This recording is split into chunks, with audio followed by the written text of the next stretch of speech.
How's it going, everyone? Welcome to CNC Auto Works. We got a 69 Mustang here. We're kind of in the middle of the build pretty much. We're kind of trying to work some bugs out of it. And we got a 393 stroker here, 351 Windsor base. And we got a Summit Racing 750 CFM carburetor on this thing. And we're having an issue with it loading up with fuel and fouling out the plugs at idle and low RPM. So I'm going to try to show you today how to kind of get around that. Now, first thing I try to do is I try to screw in the air fuel mixture screws, and they wasn't really affecting the engine any, because I guess it has so much fuel in it, it really wanted to you know, calm it down or idle it down. Usually when you screw them screws in, if you screw them in all the way, the engine should just die, and this engine will just keep running because it has so much fuel in the cylinders. It really doesn't, the mixture screws really don't have an effect on it.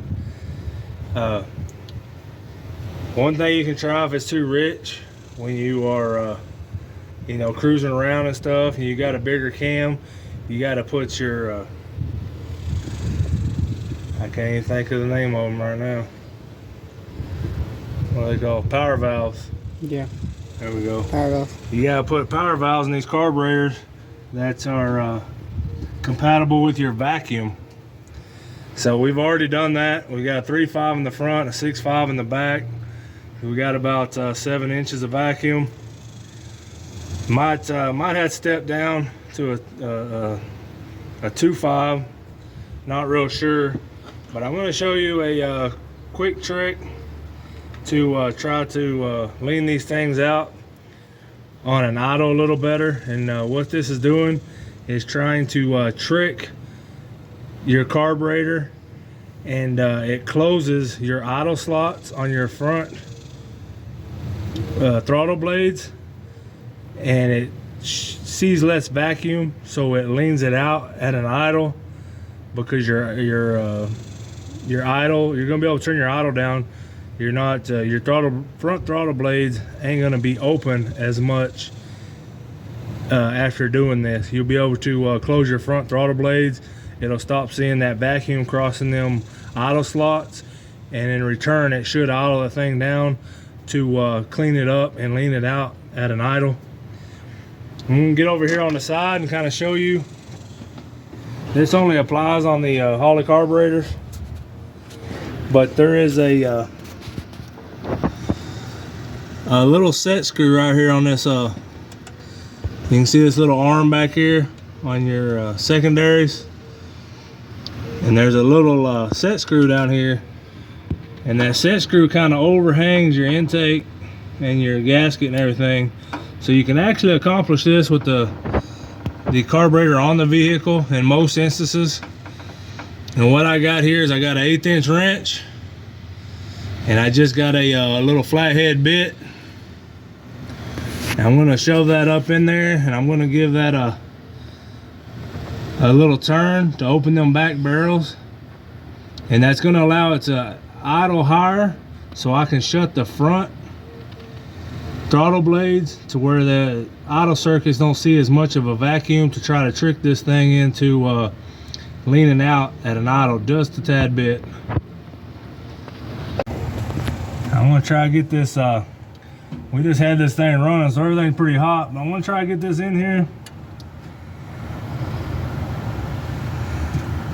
You know how it is, everything that can be in the way is in the way.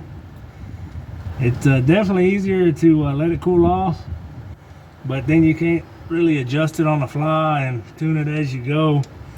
You gotta wait for it to cool off every time.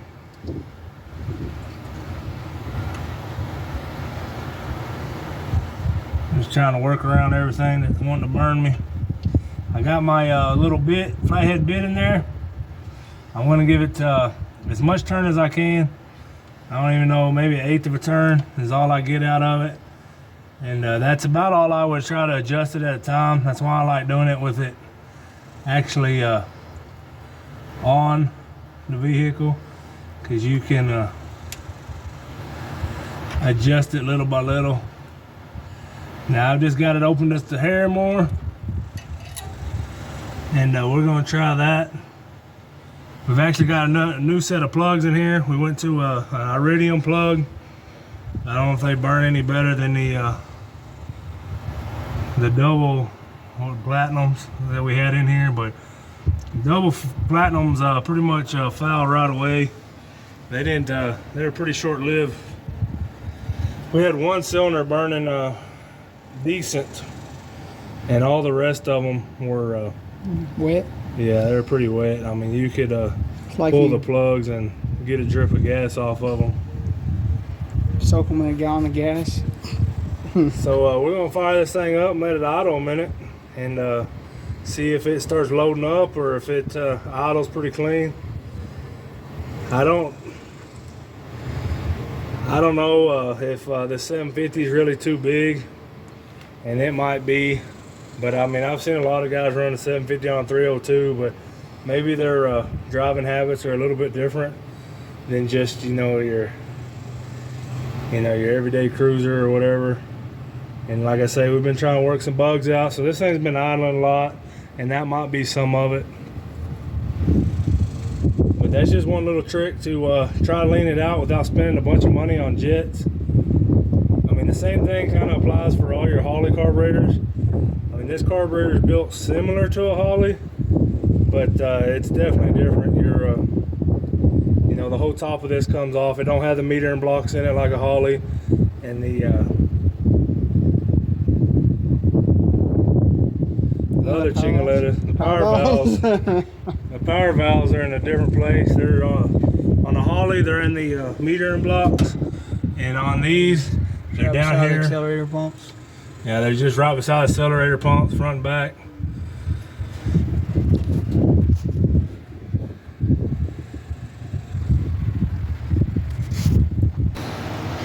Opening them back barrels, doing that little trick, it definitely helped us. We're not loading up at an idle the way we were.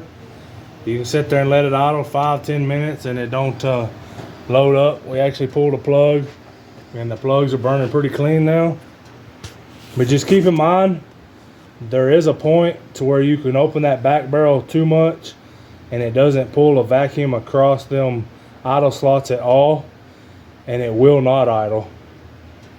So just keep that in mind. I mean, it helps to a point, but at a point it starts hurting, and it won't idle at all. It'll just fire from the accelerator pump and then just die. It won't sit there and idle. You'll have to kind of work your way back down. That's another reason I like using that bit, is because you can just do it, one little turn at a time. I mean, not a full turn of the screw, but just one little full. I don't even know how you explain it. A little open end wrench turn. It basically turned it like a 1/8 to 1/4 of a circle on the actual screw. Or you can do it a 1/6. You got 6 points on that deal every time you see a new side.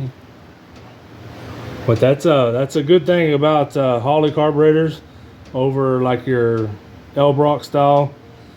L-Brock style, I've seen people, and I've even done it, is drill the throttle blades to do the same thing, to create a higher idle where you could close the front throttle blades to trick your your idle circuit, and close the transfer slot gaps a little bit.